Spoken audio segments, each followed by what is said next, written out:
أعوذ بالله من الشيطان الرجيم. بسم الله الرحمن الرحيم.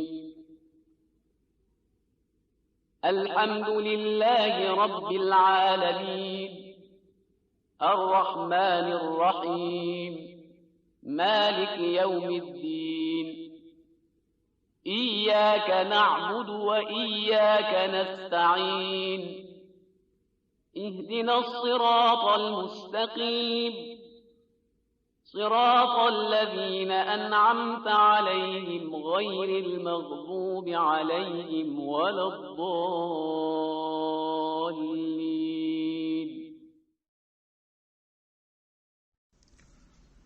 اعوذ باللہ من الشیطان الرجیم. بسم اللہ الرحمن الرحیم. الحمد للہ رب العالمین والصلاة والسلام علی اشرف الانبیاء والمرسلین واہل بیتہ الطیبین الطاہرین، اما بعد. سورہ مبارکہ فاتحہ قرآن مجید کا ترتیب کے اعتبار سے پہلا سورہ. ترتیب سے مراد ہماری ترتیب تلاوت ہے.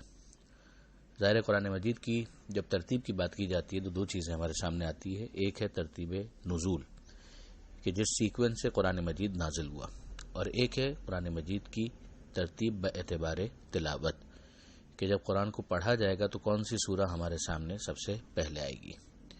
جو ترتیب تلاوت ہے اس میں سب سے پہلے سورہ فاتحہ، پھر سورہ بقرہ، پھر سورہ آل عمران، اسی طرح سے یہ سلسلہ آگے بڑھتا ہے یہاں تک کہ 114 سورے پورے ہوتے ہیں، اور سورہ ناس سب سے آخر میں ہمیں نظر آتا ہے.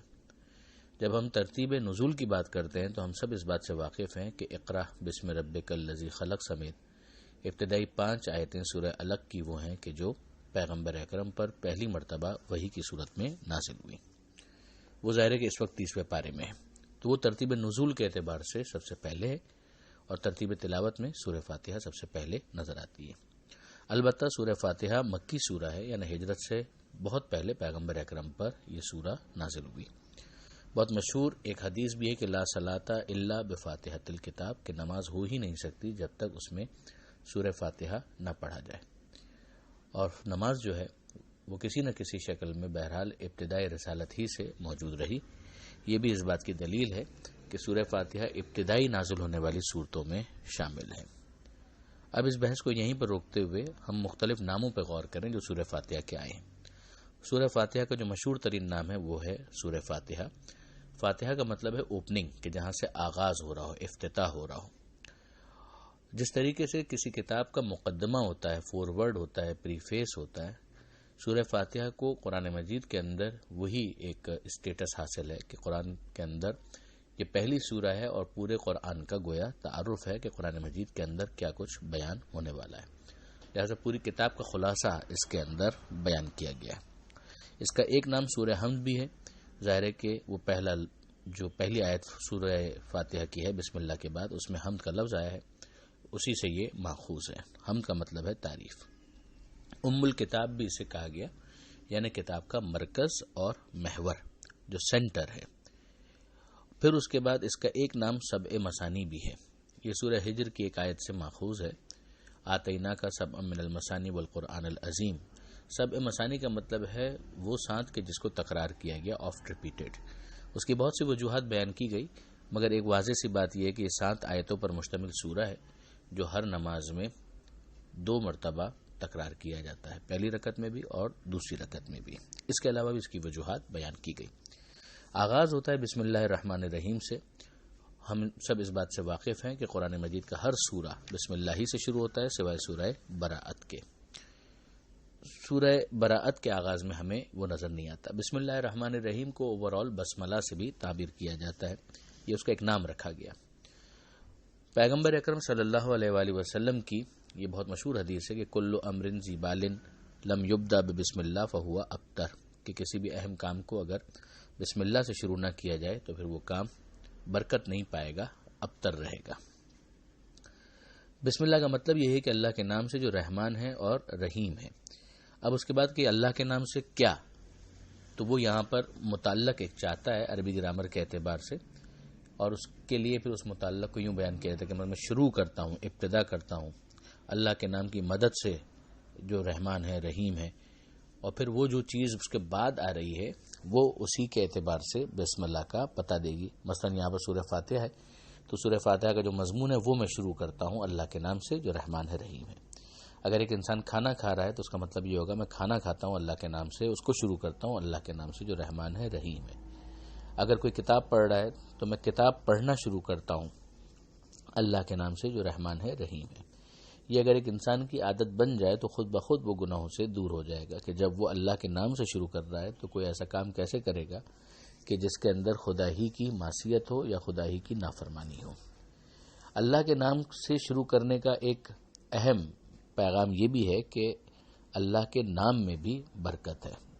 اب وہ نام رحمان ہو، رحیم ہو، جبار ہو، قہار ہو، غفار ہو، مگر جتنے بھی ہیں اللہ کے اسماء حسنی وہ سب کے سب اہمیت رکھتے ہیں، اس لیے کہ وہ اللہ کے نام ہیں، اللہ سے نسبت رکھتے ہیں. لفظ اللہ کا مطلب ہے مستجمع لجمیع صفات الکمال، کہ وہ ذات کے جس کے اندر تمام کمالات موجود ہیں اور وہ اس کے ذاتی ہیں، کسی کے عطا کردہ نہیں. پھر اس کے بعد جو اہم چیز ہے کہ اللہ نے اپنے نام کے بعد دو صفتوں کو خاص طور پر ہائی لائٹ کیا کہ وہ رحمان ہے اور وہ رحیم ہے. رحمان کا مطلب ہوتا ہے جس کی رحمت عمومی ہو، اور رحیم کا مطلب ہے جس کی رحمت خصوصی ہو. رحمانیت دنیا کے اندر بہت واضح طور پر مشاہدہ کی جاتی ہے اور رحیمیت کا اظہار میدان قیامت میں ہوگا. رحمانیت اس دنیا کے اندر جیسے آکسیجن ہے تو ایسا نہیں ہے کہ اگر ایک مسلمان سانس لے گا تو یقیناً وہ اس کے پھیپھڑوں تک پہنچے گی، اور اگر کافر نے سانس لی تو یہ آکسیجن نہیں پہنچے گی. لیکن رحیمیت کا معاملہ یہ ہے کہ جب میدان قیامت ہوگا تو انسان کو اس کے عقائد اور اعمال کی بنیاد پر جب پرکھا جائے گا اور پھر اس کے حساب سے اس کا جنت اور جہنم کو فیصلہ ہوگا تو وہاں پر انسان کی ضرورت کو نہیں دیکھا جائے گا، وہ اس کی پرفارمنس ہے دنیا کے اندر جس کی بنیاد پر اس کو وہاں پر نوازا جا رہا ہے، جس کی وجہ سے رحیمیت کے بارے میں کہا گیا کہ یہ خدا کی رحمت خصوصی ہے. اب اس کے بعد آئیے دیکھیے الحمدللہ رب العالمین، تمام تعریف اللہ کے لیے جو عالمین کا پالنے والا ہے، یعنی اس نے پیدا کر کے چھوڑ نہیں دیا بلکہ وہ پال بھی رہا ہے، اور کسی ایک دو کو نہیں، ہر ایک کی پرورش اور پالنا یہ خدا ہی کے ذمے پر ہے. جب تک وہ جس کو باقی رکھنا چاہے گا پھر اس کو پالے گا. الرحمن الرحیم اس لفظ کی بھی تشریح ہوئی. عالمین کو پالنے والا ہے، اس کے فوراً بعد رحمان، اور الرحیم کے فوراً بعد مالک یوم الدین، کہ قیامت کے دن کا روز جزا کا مالک بھی ہے. ظاہر ہے کہ ملکیت پروردگار مالک ہونا خدا کا اس دنیا میں بھی ہے، مگر وہاں پر انسان کا جب قیامت کے میدان میں اختیار ختم ہو جائے گا تو امتحان بھی ختم ہو گیا، وہ تو پرفارمنس کے نتیجے کا اعلان ہے. لہٰذا وہ جو خدا کی مالکیت ہے قیامت کے دن کی وہ انتہائی عروج پر وہاں پر اور انتہائی واضح طور پر نظر آئے گی. یہاں تک پہنچنے کے بعد اگلی جو آیت ہے اس کے اندر گویا انسان کو سکھایا جا رہا ہے کہ وہ خدا کو کیسے مخاطب کرے. ایاک نعبد و ایاک نستعین، ہم تیری ہی عبادت کرتے ہیں اور تجھی سے مدد چاہتے ہیں. اگر آپ غور کریں تو اب تک یعنی اس آیت سے پہلے غائب کے سیغے چل رہے تھے، یعنی ہم گویا خدا کے بارے میں بات کر رہے تھے اور اب ہم خدا سے بات کر رہے ہیں. تو اب تک انسان اگر تھوڑا فاصلے پر تھا تو اب پروردگار سے وہ قریب ہو گیا اور خدا کو مخاطب کر رہا ہے کہ ایاک نعبد و ایاک نستعین، کہ مالک تیری ہی عبادت کرتے ہیں اور تجھی سے مدد چاہتے ہیں. اور وہ جو قرآن مجید کا اہم ترین پیغام ہے توحید کا وہ یہاں پر منعکس ہوتا ہے کہ عبادت کے بارے میں طے ہے کہ یہ خدا کے سوا کسی کی نہیں ہو سکتی. اب وہ کون ہے کہ جو بتائے گا کہ طریقہ عبادت کیا ہے؟ وہ ایاک نستعین، کہ مالک تجھ ہی سے مدد چاہتے ہیں کہ تو بتا کہ تیری عبادت کیسے کی جائے. اب اس سلسلے میں جو پہلی چیز انسان نے مانگی ہے وہ یہ ہے کہ مالک میں ہدایت چاہتا ہوں، جو قرآن مجید کا اہم ترین موضوع ہے کہ انسان کے اندر وہ تڑپ رکھی گئی ہے کہ وہ خدا کے بارگاہ میں عرض مدعا کرے کہ مالک میں تجھ سے ہدایت کا طلبگار ہوں. یہ وہ فطری آواز ہے کہ جو انسان کے اندر ہے، اس کو ابھارا گیا ہے. اہدنا الصراط المستقیم، مالک ہمیں راستہ چاہیے اور سیدھا راستہ چاہیے.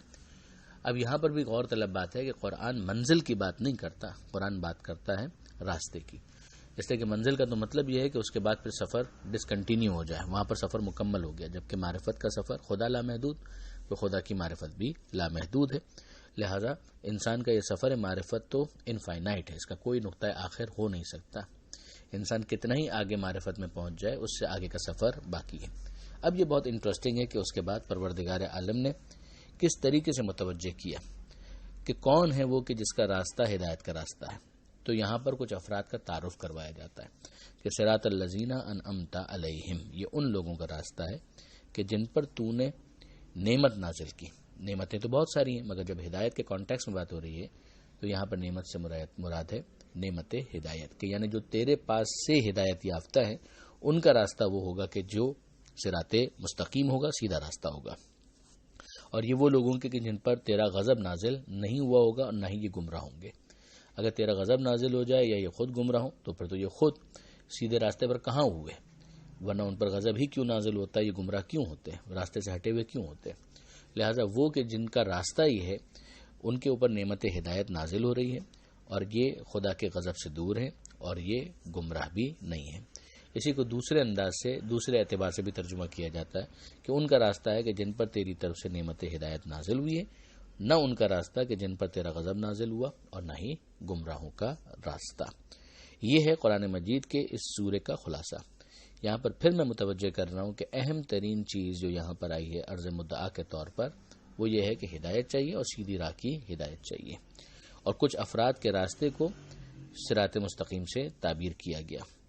یہ کچھ افراد پیغمبر اکرم صلی اللہ علیہ وآلہ وسلم اس کا اعلیٰ ترین مصداق ہے، اور پھر پیغمبر اکرم کے علاوہ دیگر انبیاء، صدیقین، شہداء، صالحین۔ یہ قرآن مجید میں سورہ نساء کے اندر بھی ان کا تعارف کروایا گیا، اور پھر پیغمبر اکرم کا وہ اعلان جو حدیث ثقلین کی صورت میں کہ میں تمہارے درمیان دو چیزیں چھوڑ کر جا رہا ہوں، ایک قرآن، دوسرے میرے اطرت، میرے اہل بیت، ان سے اگر تم وابستہ رہو گے تو ہرگز ہرگز گمراہ نہ ہوں گے۔ یہ گویا ان افراد کا پیغمبر اکرم کے بعد پیغمبر اکرم نے تعارف کروا دیا۔ یہ حدیث ثقلین کہلاتی ہے، جس کا ذکر صحیح مسلم کے اندر بھی آیا ہے اور شیعہ منابع کے اندر بھی اس کا ذکر موجود ہے۔ یہاں پر ہم سورہ فاتحہ کے حوالے سے بحث کو مکمل کرتے ہیں۔ اس ہدایت کو مزید ہم سورہ بقرہ کے آغاز میں بھی ملاحظہ کریں گے۔ پروردگار عالم سے دعا ہے وہ قرآن مجید سمجھنے اور اس پر عمل کی توفیق عطا فرمائے، اور وارث قرآن امام زمانہ کے ظہور میں تعجیل فرمائے۔ والسلام علیکم ورحمۃ اللہ وبرکاتہ۔